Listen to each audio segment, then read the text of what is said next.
Thanks for tuning in. This is the Tour de Stour 100k Audax, which I did in April of this year, and a really nice ride it was indeed along the Suffolk country roads.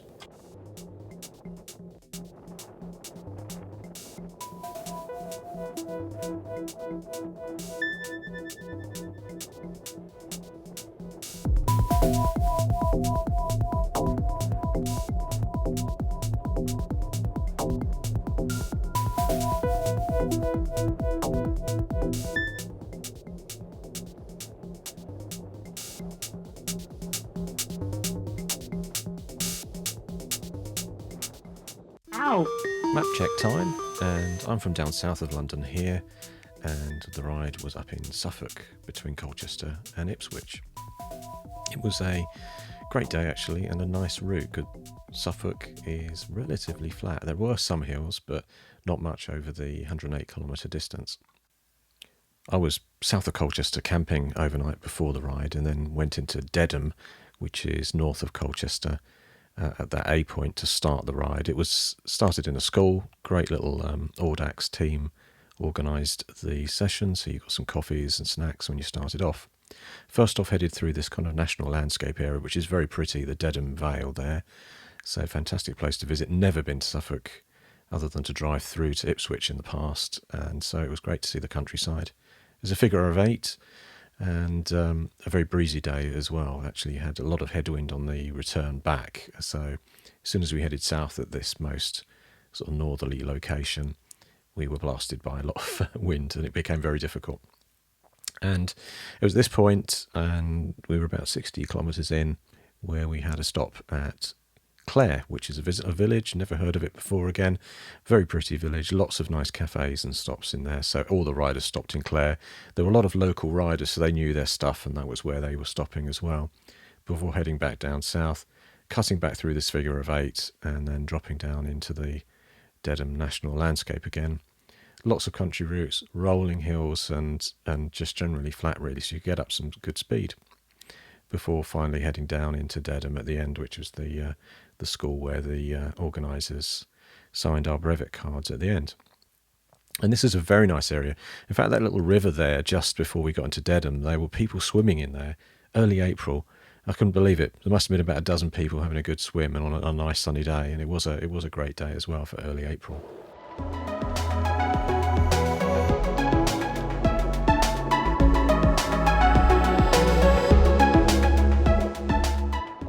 So I'm the official national UK pothole counter, and I found that Suffolk, I graded it probably out of 5. I'd say their pothole situation in terms of how bad they are was probably about 3 out of 5.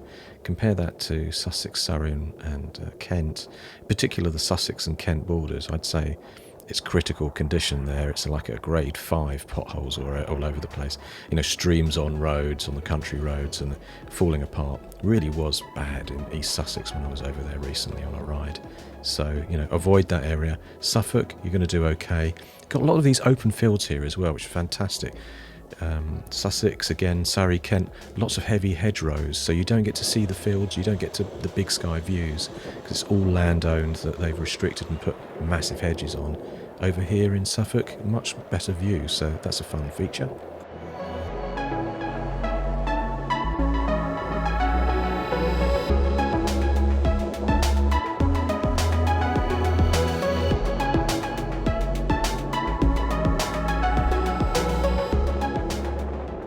And good socials too, in the sense that I didn't know anybody up here, but a couple of the riders which I latched onto early to help me buzz around, they were very friendly, and I stuck with that team for about half the ride, so it was good fun. It's nice to feel supported when you're on your own. If you're familiar with Audaxes as a format of riding, you get certain points that you need to stop to find clues or names of things, and it's just to prove that you've been to that location on the route. Obviously, Audax has been going for many, many, many years, and pre-sat-nav, pre-mobile phone, people used maps, and some of the people on the ride, I could see they had their maps on these kind of clipboards on the front of the bikes as well, just to sort of see where they were. And I was having to quite often look how far the distance was to the next one using my Wahoo So that was quite good fun. You sort of look and you go, oh, well, it says it's another 30 kilometres to the next clue. So you sort of keep checking and go, okay, how far? Okay, I need to be at 42k. Then I know the clue is going to be in that location. So that was a lot of fun doing that on this Audax. It was only the second Audax I've been on, so I'm still sort of learning my ways. The one thing is that sometimes, I mean, even on the first Audax I was on, and this one as well, some of the clues weren't there.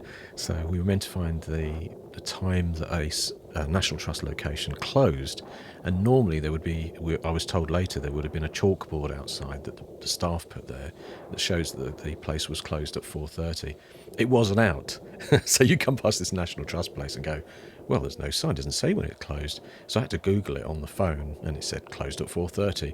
Whacked it onto the brevet card, got moving again. Of course, while that's happening, you're thinking, well, really, I shouldn't be using Google. But since there was absolutely nothing in the location, unless you got off your bike, went into the National Trust place, maybe asked a member of staff and said, what time do you close? You could have got it.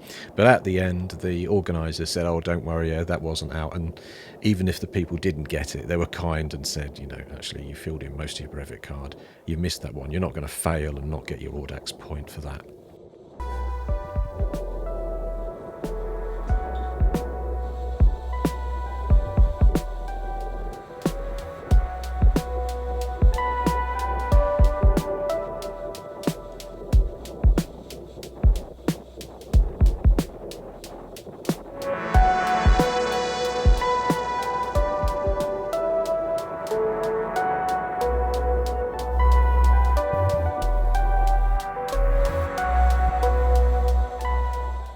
You can just see how pleasant some of these older towns and villages are. Just great little places to cycle through. Really pleasant, and there wasn't much traffic.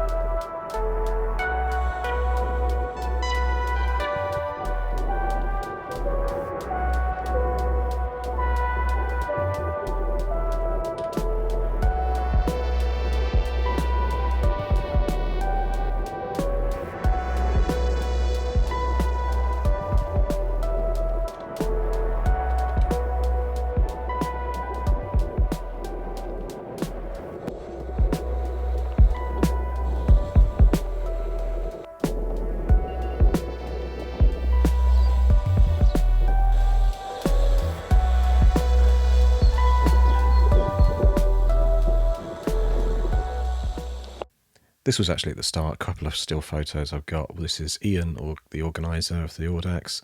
He's just getting everybody organised there at the start, and I think there was about 100 riders in the end. Here we are at the end, where they had pizza and they were cooking for us, so fantastic little stop at the end.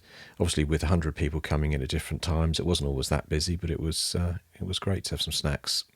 And here's a quick bike check at the end. This is my Linsky Sportive. It's about 8 years old now, and I've got a couple of Zip Firecrest 303 wheels in there, and a front fork from Genesis Bikes, a carbon fork. So it's a bit of a Frankenstein bike. I have the Redshift suspension saddle, which is very comfortable over the longer distances, and also a Wizard Works bag there. You can see that frame bag from Wizard Works, and also that little saddle bag is Wizard Works too. So very handy for the route and keeping snacks and supplies in hand. So if you got this far, thanks very much for listening in. Hope to see you around soon. Bye.